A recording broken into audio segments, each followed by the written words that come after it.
Welcome to Tea and Truths, a podcast where women speak up. Truth is not sugar-coated and silence is broken. In this show, we're going to be covering a lot of topics, diverse ones, as the ladies are here with me. And I would love for all of us to introduce ourselves. I am your host, Natasha Ngegi. I am Lois Ngendo. I am Sharon Lutuko. And I am the Eve Wanja.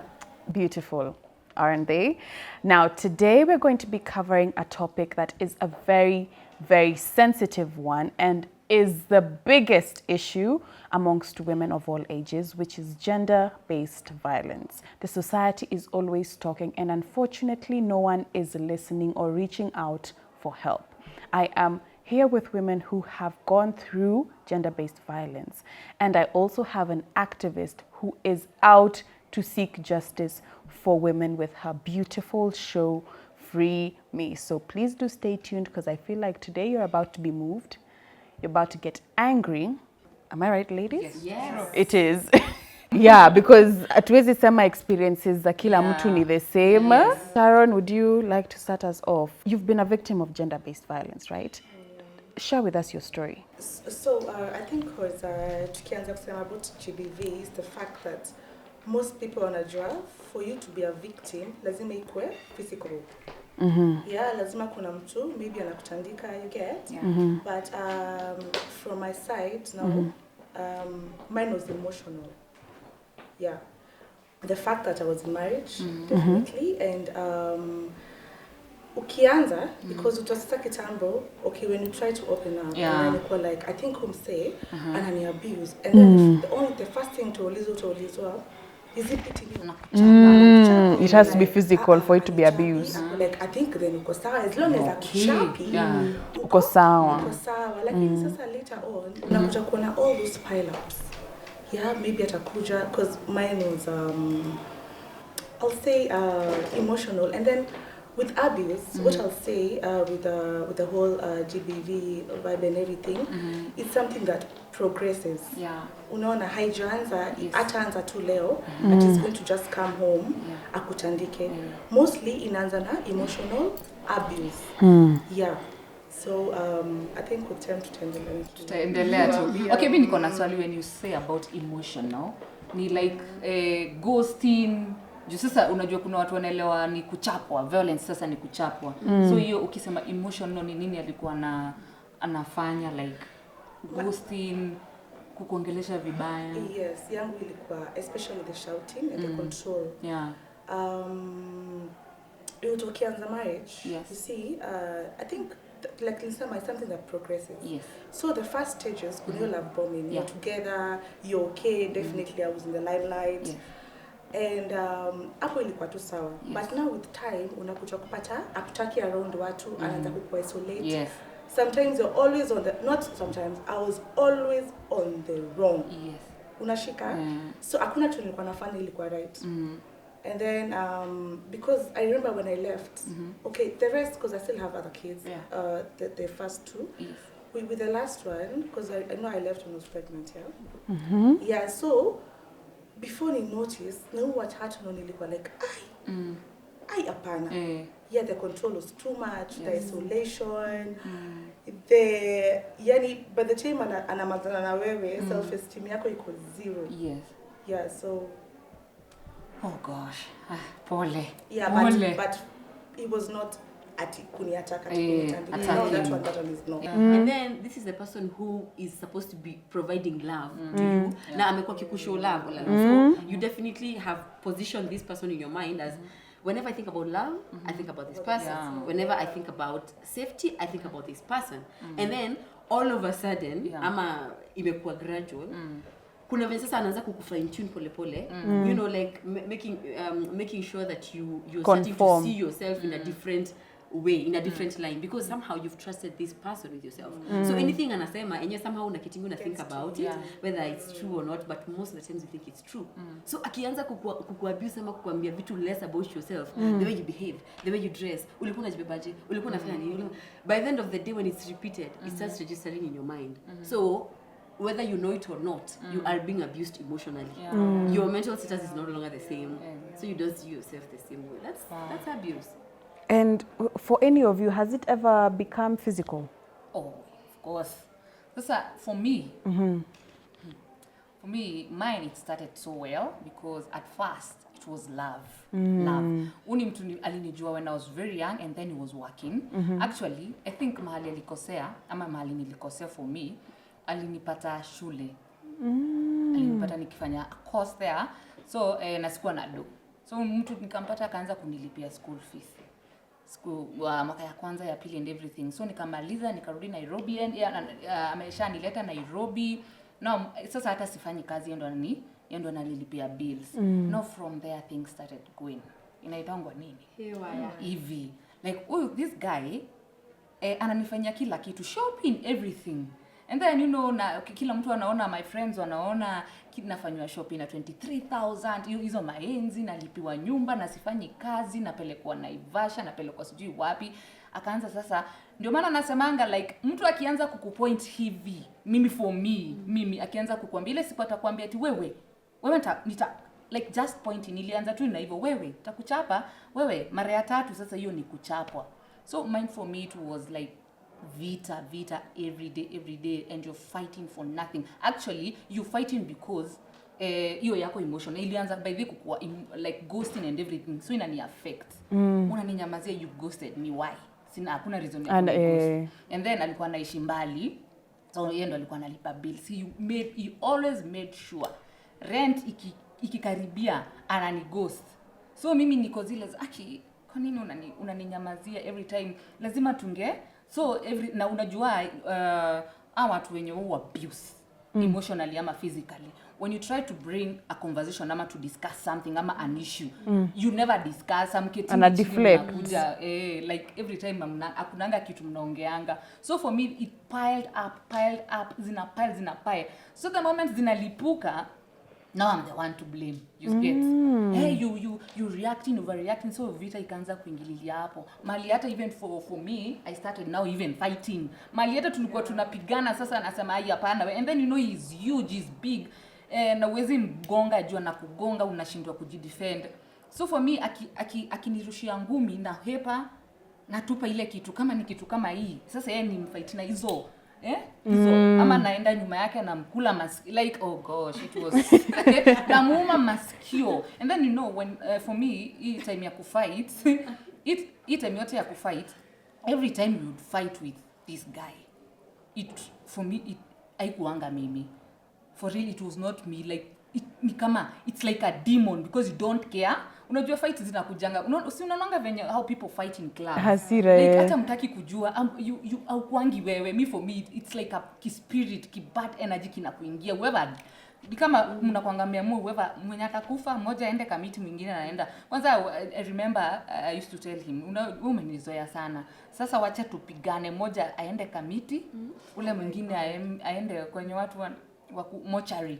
Like, you don't care. You shall perish, you yes. So, and then for me, nilikuwa nashindwa hata kumwacha. But anyway, hizi tutaendelea tukiongea juu, it's a whole story. And let me ask you, so hii yote ilikuwa ina happen mkiwa nje ama just kwa setup ya nyumba, just the two of you? Kuna time, also, kila mahali nje, ndani, kila mahali. And assuming mko nje, maybe set up, maybe in a restaurant, or maybe out somewhere.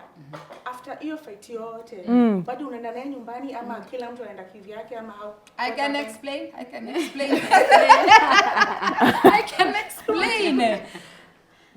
Mimi, I don't know. Gosh, now, by the way, we are not judging. We listen, but we don't judge. Yeah. You know, for me, I think for me, ndio nikuwe na huyu mtu, I would say it was financial whatever. Yeah. But still, there was something else. Trauma. Unaona venye pia mtu trauma bond. Yes. Kuna matrauma. There was something that nilikuwa nimeishi kutafuta.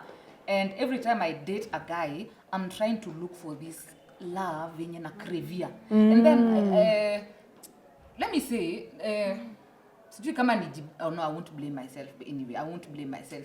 Uni mtu, like, when I meet this guy, ashanionyesha ile love mtu anakulipia bills kwanza ukiwa mtoto mdogo. Usiashaanza kuact kama mzazi. You're so young. So for me, I started feeling that love yenye sikuipata na na baba yangu. Yenye nimeishi kukrivia. By the way, I've always hii ni kitu nimeishi kukrivia for a very long time. So this guy came and did everything yenye baba yangu hakuwaifanya. So I started, so una imagine that attachment, attachment. Huyu mtu hata akini ghost me, I don't care, hata rudi tu, hata akini gonga. I remember there was a time tulikuwa tumeenda out with my friend and ananiambia, no, let's call your friend. And let me tell you one thing, these abusers, to your friends, they are very nice. Kwanza, oh my gosh, they act, you call your friends, we go out to ni wapeleke sijui wapi. My friends nikiwaambia huyu mtu ananigonga, they wanasema, unajua unaongeanga sana, unakuwa nani, wewe ndio mbaya, wewe ndio huyo mtu anakaa tu mpole. But alikuwa ananichapa and ilikuwa imefika mahali I don't know kupendwa na mtu mwingine. This is the only person who fought me when I was broken at my lowest. And kanipea ile life yenye I've never sijai experienced this kind of life. So this guy amekuja and he would apologize, and then he knew. They always know. Alikuwa anajua akinichapa kama tukienda out. Unatreatiwa na mini vacation ama unaachiwa. Unaona wale watu wa pole babe, ni makasiriko nini anakuachia 20,000 hapo ufanye shopping, the following day anakuambia. So for me naona I was still young, naona mtu anaweza kosa, mtu kama hakupendi hawezi hizi pesa zote. So I think ni yeye tu, he's just been inafika point hadi unajishuku unasema ama ni mimi niko na shida. So every time akinichapa ingekuwa ile ya and then sikuwa najua. Hata actually there's a time I tried even moving on nilikuwa nasema by the way natoka, lakini nikipata mtu mwingine naenda naanza kuongea na watu wengine, but the moment naona this guy you are too nice, me you are too nice, me I'm used to that being beaten, being ghosted. Hiyo ndio mimi najua ni love. Yes, so when you start treating me nicely, uko na mission. So ikakuwa mpaka very hard for me to date, to even love again. I mean, that's a very bad effect of toxic relationship. Yes, because it was so bad.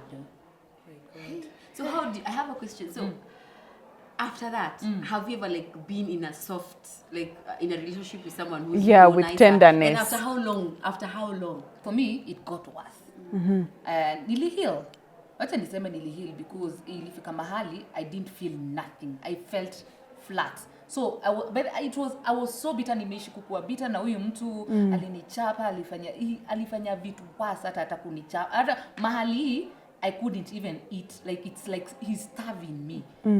Always. Na sijui kwa nini wao time tu. Sijui, they know we women, we are beautiful. They know this is akuharibu sura ndio mwingine asikuangalie. Nikugonge mangumi, akuchune, unagwaro, unashindo, unaniguaria nini.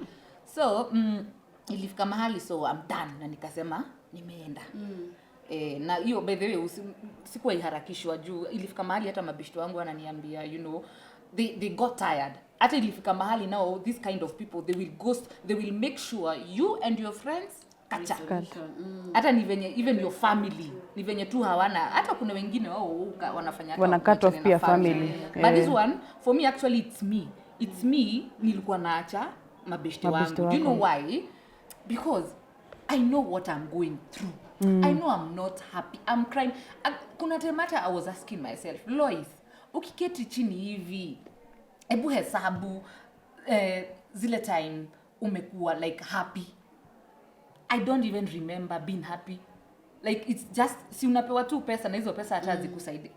Na hakuna kitu. There was hakuna kitu ilikuwa inafaa niweke hapo, but nilikuwa nashindwa kutoka. Mpaka I'm hating myself. Why am I doing this to myself? Akinichapa akinichapa akienda najiuliza kwa nini siwezi jitoa hapa, mpaka nauliza mama yangu. That time my mom was alive. And then mamangu ananiambia huyu mtu ni mpoa, wewe ndio huyu mtu alikuwa amefika mahali uwezi ambia mabeshte wako mtu anakuchapanga, until alinichapa mbele ya mabeshte yangu nikajipata kwa floor nimeenda hivi nje. So for me, kujitoa it was so hard. But the moment nilijitoa nikasema, you know, I'm trying to heal and everything. But later on, nikaanze sema like, let me start loving again, giving love a chance. But this time, sasa ubaya wa kupitia hizi vitu zote, unachagua sana. And then you're so scared. Tulikuwa tunaenda hata date, nikienda date na mtu akiamka na inaitangwa kuhahoka. Naona ama akifanya hivi juu nimezoea. So naona hata akichukua simu. Naona kuna kakitu inakujia. Exactly, juu nimezoea. Unafikiria anakurushia kitu. And then unapata mtu mwingine unaona huyu si wa kunichapa. Huyu sasa ni wa ikafika mahali now I'm going with condition. Ati sasa nikianza kudate, you know mimi communication is everything because I know mimi huyu mtu alini damage emotionally and physically. Especially I think if you're an overthinker, mtu kama ha communicate unaanza like think of so many scenarios, unasema ama nimefanya nini? Kwani nimetext, kwani amesoma hii text na tone inakaa aje? Do I call him again? Nini alienda akapata kashida mahali mpaka ushaanza sasa hadi unaanza kufikiri ama ameni replace ama ako na mtu mwingine ama ako na nini, like anakuchezea akili. Yeah, it is. It's really bad. Na bado ukimtext unaona ndio huyu online na anasoma na anakuacha na blue tick. Gosh, mpaka unaanza sasa kuji-explain kwani what did I do? Is this something? Kuna kitu nimefanya imekufanya ujam. Gosh. And those ones are the covert ones. So I think we spoke about narcissism last time hapa. So kuna all the covert narcissists. I think we said last time. Those ones wanakupea cold war, they don't talk, they're very calm. Ndio ukibas wewe ndio problem. Anasema unaona vile anafanyanga, atakupatiza cold treatment, atakuwa emotionally unavailable, atakustarve emotionally. He's not going to be there. Yes. Na sasa wewe ukioverthink uko like wewe una kazi ya kufanya ama wewe when kila time itakuwa ni kutext ama una get. Yes. Na unajua akirudi when they come back after ghosting, no explanation, no sorry. So mnaketi chini like muendelee tu na maisha. Like haku any explanation. No. You songe na move on with like, life. And then ina happen tena. That's why I usually say sasa watu wamenifanyia hii mambo. When akishafanya the first time, trust you me, you will do it again. They will do it again and again. Si ati amefanya tu once na nini. Yeah, that's why I wanted to ask you. So Maria kwanza after alikugonga, definitely you forgave him. Akakwambia ata change. I think you ndio kwanga. Hata tusiseme definitely. Usi forgive. Yes. I'm just saying. By the way unasemanga because you're like from experience because ametuambia episode. It's multiple. Unaona. So hiyo ya kwanza alikwambia change. Yeah, of course. Every time akikugonga anakuambia ata change. Na hiyo pole, na sasa wacha nikwambie hiyo pole haitafanywa mahali hivi. Hiyo pole ushafungwa macho, umepelekwa somewhere and unasema wow. Yes. The same intensity of the pain. And then anakushokea like you can watu gosh wako na two different personalities. Akikugonga you see actually ilikuwa imefika mahali naona I think huyu mtu si mwenye ile time akiwa calm si huyu. Juu every time ange raise mkono ama his voice those are face nilikuwa naona kama demon. Sio yeye, he's not himself. Lakini sasa wacha hiyo maneno iishe. Oh gosh, the sweetest boy. So wait, I have an issue with that statement. Unaona venye tumezoea kuiput, amesema tu vizuri ati when he's violent, that's not him. Yeah. He is the sweet one. Na hiyo ndo wanatumianga. So even when he's wild, it's still the same person. Ni yeye tu. Yes, ni yeye tu. Tufiseme tu ni vile amepata tu excuse ya kukupiga. Na the other side ika show. And sometimes utakuja kupata atakwambia I was nilikuwa hivyo kwa nyumba. So the minute you raise that I feel that unani abuse. Atakuwa like kama ungenifanyia apologies victim blaming. I remember myself there's a day I went out. Then yeye vizuri ko like I think anytime kwenda out unajua umekuwa kwa nyumba for a long time because you just say guys can go out anytime. Akaniambia I think unaweza enda out nimekupatia ruhusa. So I think it was on a Friday or Saturday. I think so nimekupea ruhusa. Kwa maana lazima uombe ruhusa. Sasa apparently lazima usikie approval. God. Kama can I go out, can I go spend night time with my friends? So ikakuwa ni sawa. So na ilikuwa ngani pattern like every time nikienda out pia hiyo enda out still mimi niko kwa nyumba Lakini ya kuombi ruhusa. Sasa hiyo inamia ni ruhusa but each time mimi nikienda out yeye narudi mapema you get my seat is going to be there ndio uchelewe wewe and I remember even my friends, a few of my friends, I won't mention their names, pia tulikuwa the same industry ilikuwa inafika mahali ananiambia leo aja ku video call cause I had to ni prove niko hapa na hapa upige picha piga simu unaonyesha uko na kina nani kata na yako home na mimi sifanye hivyo so for real sasa niwaambie sasa so that day sana nikiwa out yana kwa nyumba ako like ni 8 kwani ujarudi home nilikwambia like okay tuko mahali out na already nishaku prove I'm with the girls simu after simu what kind of woman goes out na umepatio hiyo ruhusa so I come back home around 11-12 amefunga mlango and you want to open the door so the whole time you've not even had a good time because he's still amekuwa kiku stress wewe ndio usikuwe na good time wewe jaribu fanya hiyo mistake at when is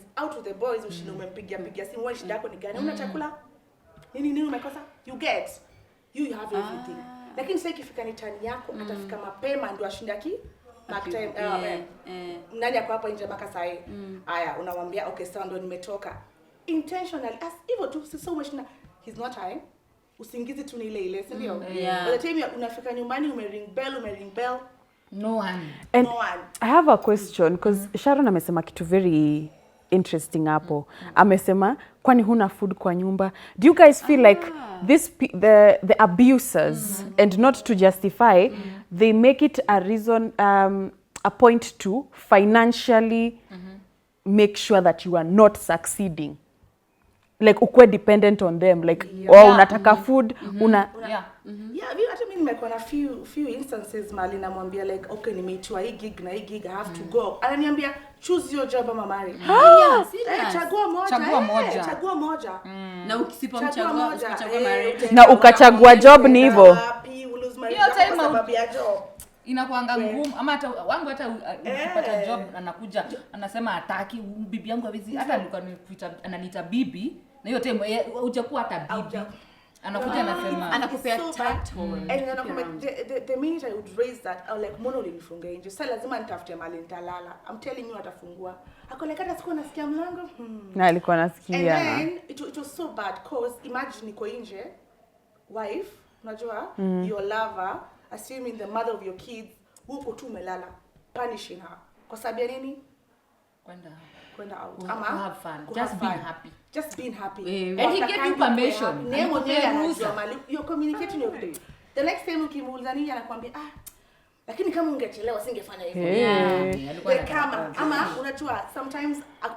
akishout uko like wewe ndio unanitrigger aje so and I hate that shouting thing to be honest because wewe ni mtu mzima we can have a civilized conversation like this mbona una scream na ninakusikia your tone will not change how the information arrives You know something else I have picked from these stories and those that I've seen online? Like the one you said, ati kwani hamna food, and then the other one of him making sure that he's providing finances. I feel like most of the times they make sure that they've put you in a point of dependency in a way that yani ukienda utaenda wapi unashikilia hivi that anytime you try and raise, either they remind you ukitoka hapa hautakuwa na hiyo kitu, if it's money, if it's marriage, if it's food, if it's taking care of the kids for some women, you know, or kama sasa hivyo anakuuliza kwani hauna hii, kwani sijafanya vile, pesa, the fact that ana provide is an excuse for him to abuse you however kama amekukage kwa nini yake hivi huwezi jitoa kwa hiyo situation, and that is why first anakunyima hiyo opportunity ya furaha, empowered yourself to get that thing, ndio unamdepend hivi kama kupe. And I think most women, because sometimes ukisikiza like your story iko like okay mbona ulikaa, lakini utapata most women the same thing unasema, utapata kids in good schools, na the same get akamena ujo kutoka hapa kwa nyumba by the way, sleep school fees, na sleep school fees na provide food. Na watoto washapeleka. Na watoto washapeleka. So unajua where are you going?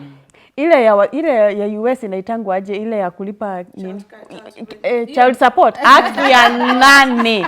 But let me tell you, try that. Assuming wewe mwenyewe kama una hiyo financial independence. Oh yeah, ya kuepeleka kesi. Hata huko ni pesa. Yeah.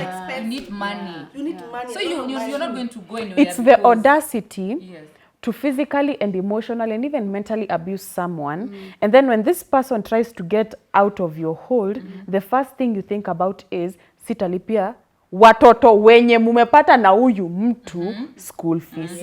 I will not provide for. In short, you're not, sorry to say, you're not a man.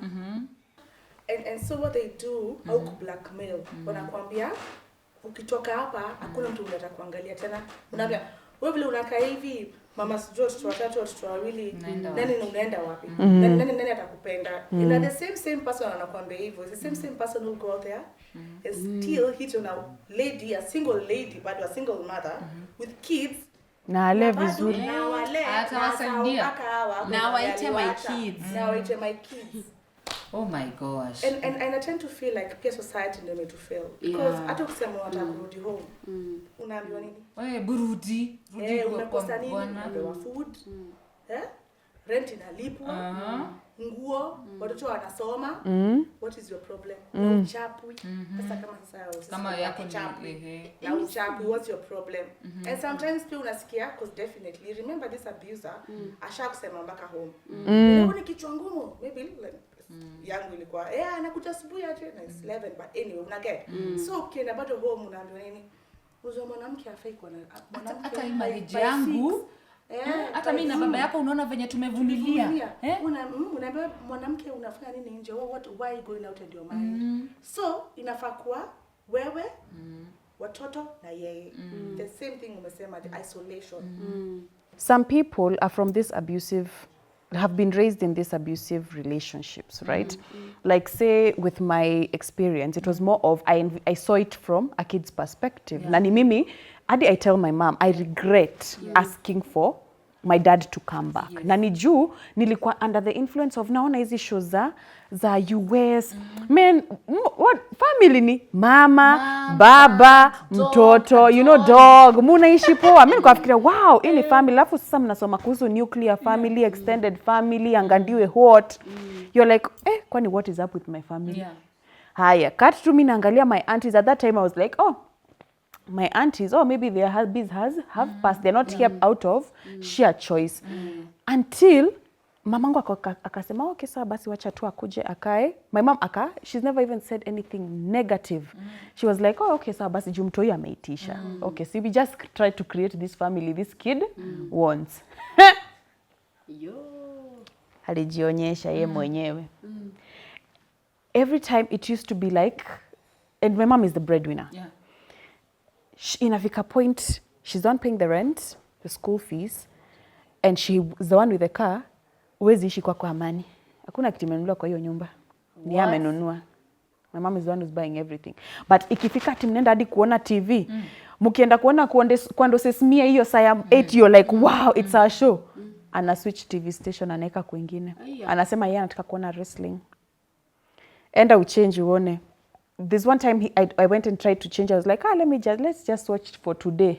Ile kushautu, I went back to my mom. The next morning I'm hearing he's hitting her. I'm like, kwani what is happening? Nilikuwa nashindwa kwani hivi ndio hizi families za US zuishi ama ni nini inaendelea? Inafika point hadi anamnyang'anya kiza gari yake haizi enda job. Ati no, I need to use the car. Aka it has not purchased. Uska. Yeah. Na fuel. Anafuel na pesa nani? Sini ya mdhama. And then unakumbuka huyu mzazi ameletwa na mama yako juu yangu saa kwa akili yangu niko zile za so this is why then it started hitting me like now when we were growing up I was like looking at my photos and I had this cake. I had this birthday cake when I was I think in pre-unit or something. It was a purple love heart cake. Alafu imeko hadi tu vitu to white to decorations and I was so excited that my dad had bought me my birthday cake. Si alikuwa amebuy keki. Ni nani? My mom.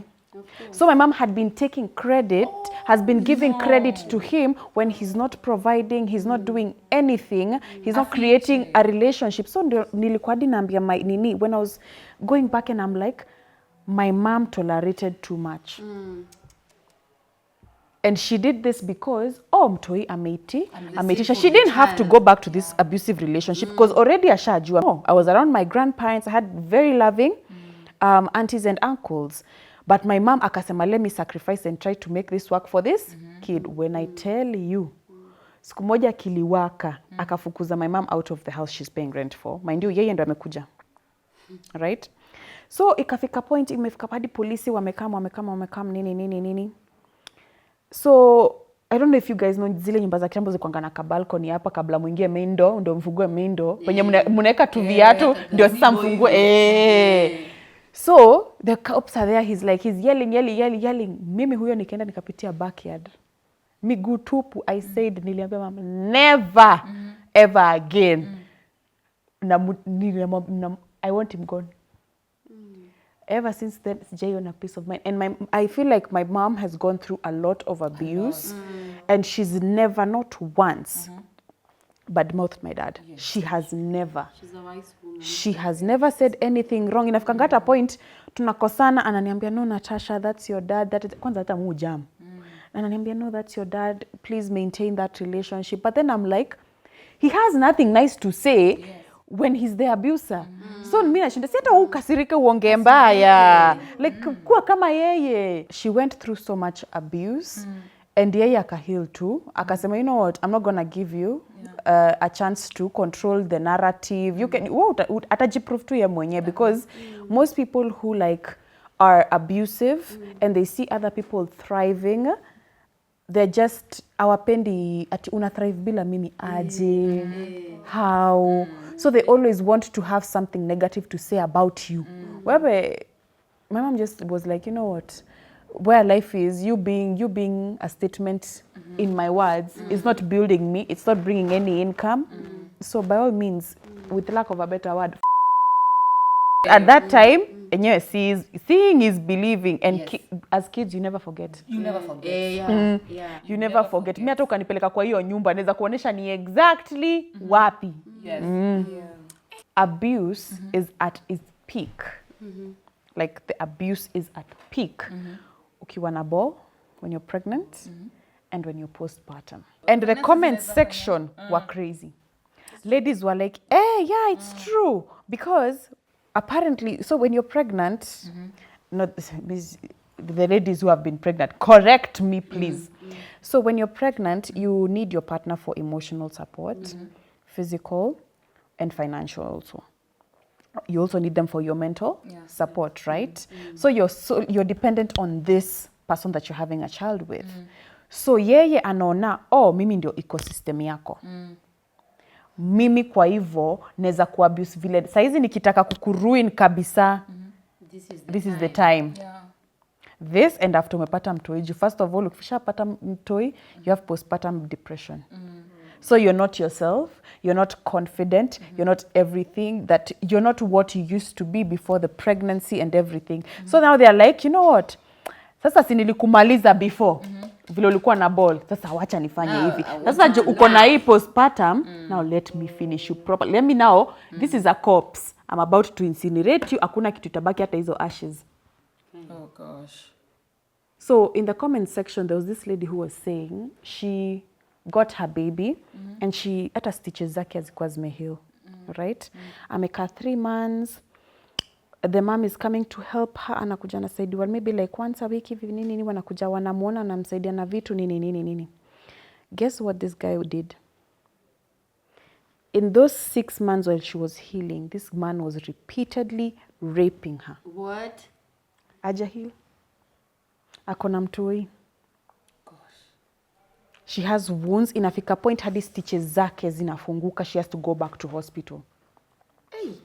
So like she's being raped during this time. Anarudishwa hosi stitches. Mjama. And then I think when she was talking, alikuwa anasema, there was another lady pia alisema ati inafikanga point when your ladies wanna give birth, sometimes your you open up a little because your cervix has to bring life. She had one of the husbands saying, oh, na ukishona, shona tighter. Yeah. So it's not about wewe mwili yako kwanza sasa umegain weight, you're having all these hormonal issues, you have maybe sagged skin, you have so many stretch marks, your body is changing to adapt and be able to cater to this life that you've brought. Mtu anaona ini kani burden. Matter of fact, wewe si kale ka babes nilikuwa najua yeye hata aoni hiyo. Ati you need to lose some weight nini. I'm telling you, she was saying how she got assaulted for 6 months. Ikafika point akasema acha aende. And the reason she left is because she became suicidal. Alikuwa ataka kujimaliza na malize mtoi waende. She'd prefer death than staying in that house. Gosh. It's called the intimate partner violence. Like where just because niko kwa marriage inakupatia right to access my body vile unataka. Unaget. So if you wake up in the morning uniambia just because maybe nimezaa sindio, my body may change, ama nanuka maziwa, ama like you say is not tight, ama umenona, ama nimenona, ama sijui what. The minute ukiniambia hivyo asubuhi, assuming it's in the morning, maybe umeniambia kitu kama hiyo, how am I supposed to make love to you jioni? But you have to sasa kwao. Nikikosa ku make love to you, if I don't give it to you, you force yourself on me. You force yourself on me. Ama pia utumie ile na nikienda nje usiniblame. Unaanza hata kuweka vitu huko kujiosha ndio ikue hiyo tight venye anataka. Unaanza kufanya vitu zenyewe like sio wewe unajifanyia, unafanyia. Unaanza kukua hapa makigo ukirelease. Oh gosh. That's so sad. Yeye ni nini amesacrifice?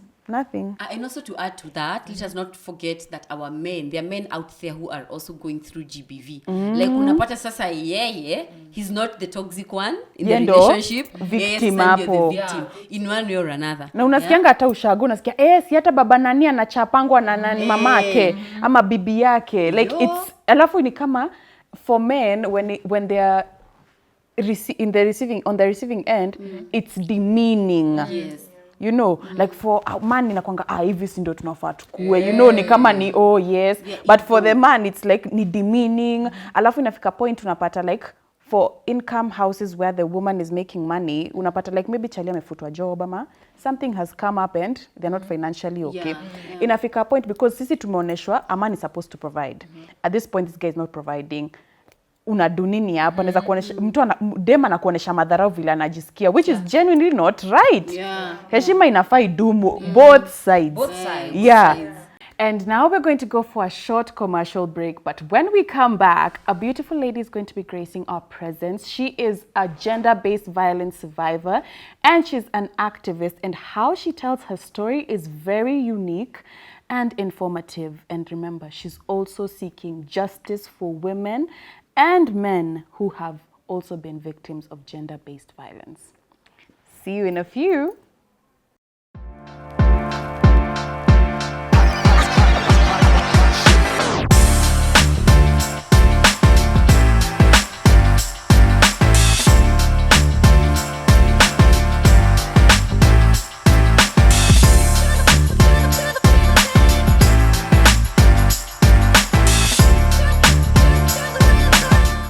Welcome back, my beautiful people. So today we are joined by our activist and survivor of gender-based violence.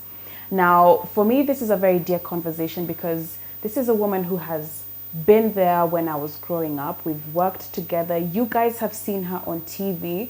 So for her to speak about her experience, it's coming from a personal place, a place of love, a place of shock, and a place of words cannot explain how I'm feeling, because at this point, this is someone uni mtu tunajua.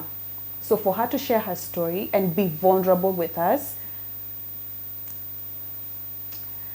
like I said, words cannot explain. So Gathoni, tell us more. Thank you so much. My name is Gathoni. I'm a producer of theater and screen. I also write for TV. I'm also a mother of a 15-year-old girl. Thank you for having me. like she said, it's crazy now that we're sat on the same table talking like adults. Yeah. Well, I barely or basically raised you just the other day. Very true. But yes, so Free Me, first of all, is a theater show. We're putting my lived experience with gender-based violence on stage because in Kenya at the moment, and since 15 years ago when I left my marriage, the numbers haven't changed. In fact, they keep getting worse. Gender-based violence numbers, femicide numbers, rape numbers keep skyrocketing. And I think it's important that if you have the courage to speak about your experience, it's important that you use your voice to be able to free the other people who are still stuck, because there's still so many victims of gender-based violence who are either stuck in these relationships and they don't know they can leave, and even if they can leave, they don't know where to go or if there's life after leaving. But I am a living experience that there is life after leaving, so it's very, very important that you love yourself to be able to live. Yes. Yeah. Now, Gathoni, I'd like for our audience, because I believe like social media, kuna wenye hawajasikia story yako. By all means, please do take us through your experience with gender-based violence. All right. So I won't give the whole story, but you'll come and see the rest of the story on stage. Yeah. Yes, but I think it's shocking every time I tell this story, because the older I grow, the more I learn and the more I realize what the red flags were before I could finally get myself to leave. But it started very, very innocently. Even before we started living together, before there was a rush and all of those processes, the first time we went out together and he dropped me back home, I remember I overslept and I woke up and I had 8 missed calls from him. And of course, I'm a 21-year-old girl. I'm not thinking kuna issue, but he had called 8 times to find out where I was, but I was sleeping. So when I called him back and I said, "Oh, you called me 8 times," I was like, "Yeah, I didn't know where you were." Like, I was sleeping. So then when we started living together, he'd take me to work. He'd pick me up and drop me to work, which I thought was, oh my God, my husband loves me so much. But he was actually doing these things to ensure that I'm not interacting with anyone else but him. And so one time, the first time he hit me, I had a conversation with someone, his friend on Facebook, and we were talking about a football player who was leaving our team, and we started to argue about the football player leaving. And so that evening when he came to pick me up from work, he wasn't talking to me. I'm like, what's going on? And then when we got to the house, he beat me up and asked me why I'm talking to his friends on Facebook. If I feel like I have the right or the permission to talk to his friends are not my friend. They are not my friends, and they should not be anywhere near me. So that's the first time he beat me up. And it was so shocking. I couldn't believe it. And you know, by the time someone starts to beat you violently, they've already beaten you with their words. So it was emotional abuse. He'll say things about me, mean things about me. He's rude. So by the time the physical violence came, I'd already been reduced to dust. Yeah. So from there on, it became a thing of, I have to watch what I'm saying, I have to watch what I post, I have to watch the music I listen to. Like, he controlled everything. By the second time he was beating me up, I had no friends. He had cut off my friends, like everything. Any time I spoke to anyone on the phone, he'd ask on my phone, unaongea na nani? Kwa nini unampigia simu? So it started becoming a thing that is so lonely and so empty. And there's even this one time when we had been planning a birthday for my friend. This was before even the marriage was still so new. And we finished planning the birthday party so late. I got back home and he had thrown everything of mine outside. So I'm like, oh, okay. So I'm packing my stuff to leave. And he bundled me up with the stuff and he threw me in the house and he beat me up so senseless. And then, so one of the things that would happen after he beats me up is the next day he'd love bomb me, he'd buy me things, he'd take me out. Like that week or for like 2 weeks, you wouldn't even believe it's the same person. And these beatings continued for 3 years.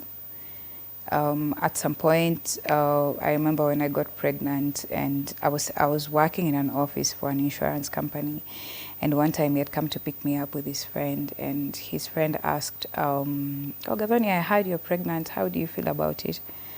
I'm like, well, I don't know. It's my first time. I truly do not know how I feel. Sometimes I'm excited, sometimes I'm scared.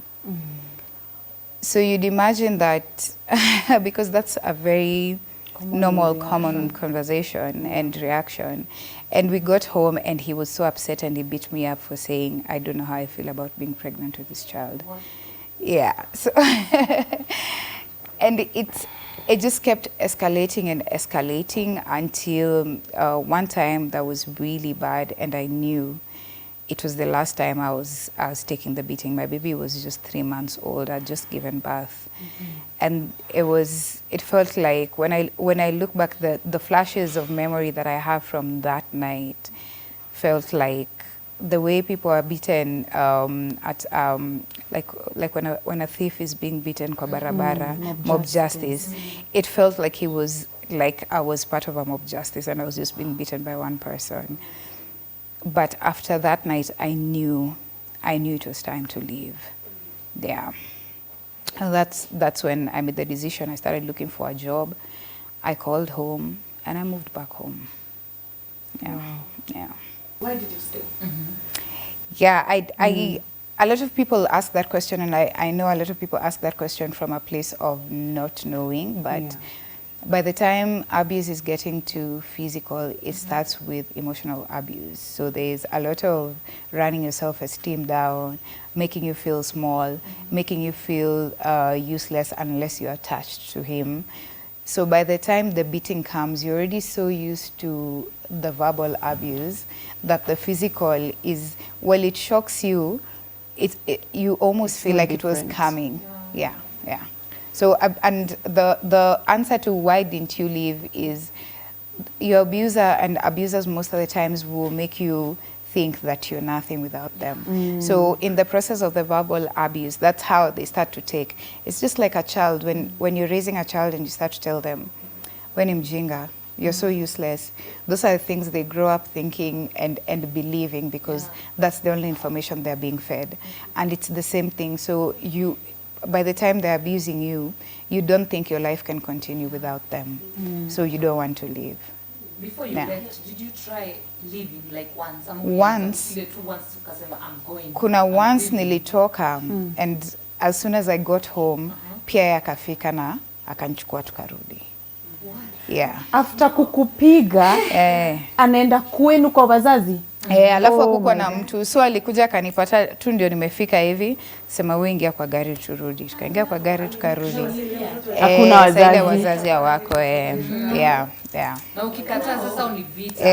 Now that you mentioned that this was your first serious relationship, after you left and it was over, how long did it take you before you felt you were ready to get into another relationship? Are you even in another relationship first to start there? I have dated after, but it took me so long. In fact, the relationship I'd say was a relationship that was stable and good and felt like a relationship for the first time was in 2018 to 2021. So, and I'm very choosy about who I date, and because me hata ukinishautia imeisha.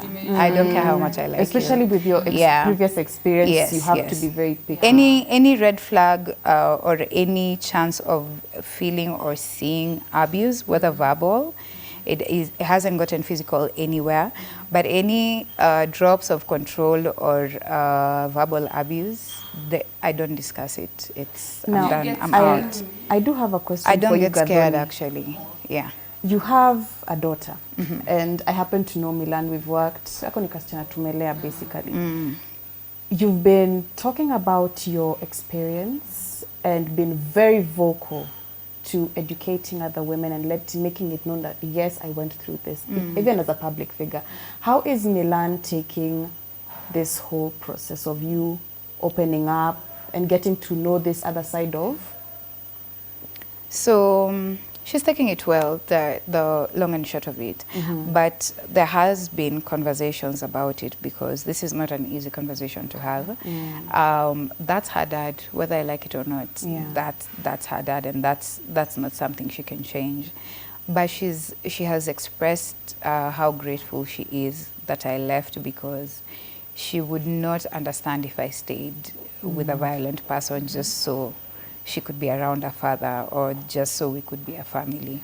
So I was scared about having this conversation with her, but she's actually been very open and easy to talk to. During this whole time you were going through all this abuse, you've left. I'm a big person of accountability. Have you received any apology, any accountability? Because I'd genuinely like to know, because you've said you were pregnant. This person was abusing you while you were carrying their child. Well, the thing about narcissists and abusers is that they don't think they owe you an apology. It's not something I'm waiting for. If I was waiting for an apology to continue living my life, I'm still waiting. But it's not, it doesn't determine how I heal. It doesn't determine how I move forward. I've been moving forward without the apology, and I intend to be even bigger. So do you, tumepitia hizi nini zote na shida zote kupigwa and everything, do you fully heal? This is something like you'll never forget? I don't think you heal. I don't think you heal. The downside of love is grief and pain. Like the opposite of love is grief and pain. When someone dies, you never heal. You just learn to live with it. The abuse happened to me, to my body, mentally. Physically, I may have healed, but mentally, there's a traumatic effect that happens that you can't do anything about. You learn to forgive yourself, first of all, for not choosing yourself, for staying, but also you learn that that's not something you ever want to experience again. So that's the best you can do. Unfortunately, not every woman who goes through gender-based violence walks out alive. And I would hate for me to have this big voice that I'm not using for anything. It really would be a waste of, space. It would be a waste of time on earth. I'm using my story really to just be able to free more victims, to make victims realize there's life beyond your abuser. It's important that you put your foot down and be able to choose yourself and to love yourself. And it's not easy. I don't imagine walking away or walking out is easy. I was there, I was not able to walk away for 3 years. So I'm hoping that this story does something, not just for the people who are gonna come see it, but even beyond. That when you see this story or when you hear this story, you know it's possible for you to survive it. Yeah. Wow. Yes. This is a very touching, and I don't know, we are critically thinking right now. We have a lot of emotions. Clearly, we have a lot of emotions. We've seen it all. Oh gosh. Because I feel like you think your experience is worse, unasikia ya mwingine. Yeah. I think it's also a call to the government, because this is something that needs to be criminalized. And even the way police handle cases of gender-based violence and rape needs to change. The way the media reports and portrays stories of femicide, gender-based violence, all of that needs to change if we're going to change the whole thing. Sure. Yeah. And that, ladies and gentlemen, is Gathoni's story. You can find her on Instagram and Twitter. She's very vocal on Twitter, by the way, at Queen Gathoni. Like she said, there's a lot of women who are also like reaching out to her and talking. Feel free. This is not a space to judge. She is not one to judge. And don't ever feel like your truth is in any way small or invaluable or invalid. By all means, speak up, and if you need help, ask us. Itisha. We are here to be vocal for you. If you cannot be vocal for yourself, sit to shout. Speak up. We'll speak up for you. Your voice matters. Yes. Clock it. Yes, ladies and gentlemen, that's it for today. I hope this episode brings a lot of courage to you, strength and healing to you, ladies and gentlemen. Now, this topic, as much as we are speaking as women, it also affects men. So do not feel like you're restricted gender-wise, ati ni madem tu wanaongea, mimi siwezi ongea. Abuse is abuse, violence is violence, and it does not discriminate. Yes. We also have plaques, girls. Ours reads, Stop Gender-Based Violence. Your voice matters. No more silence. And that's it today on Tea and Truth. And don't forget, ladies and gentlemen, to sip and spill. Bye. Bye-bye.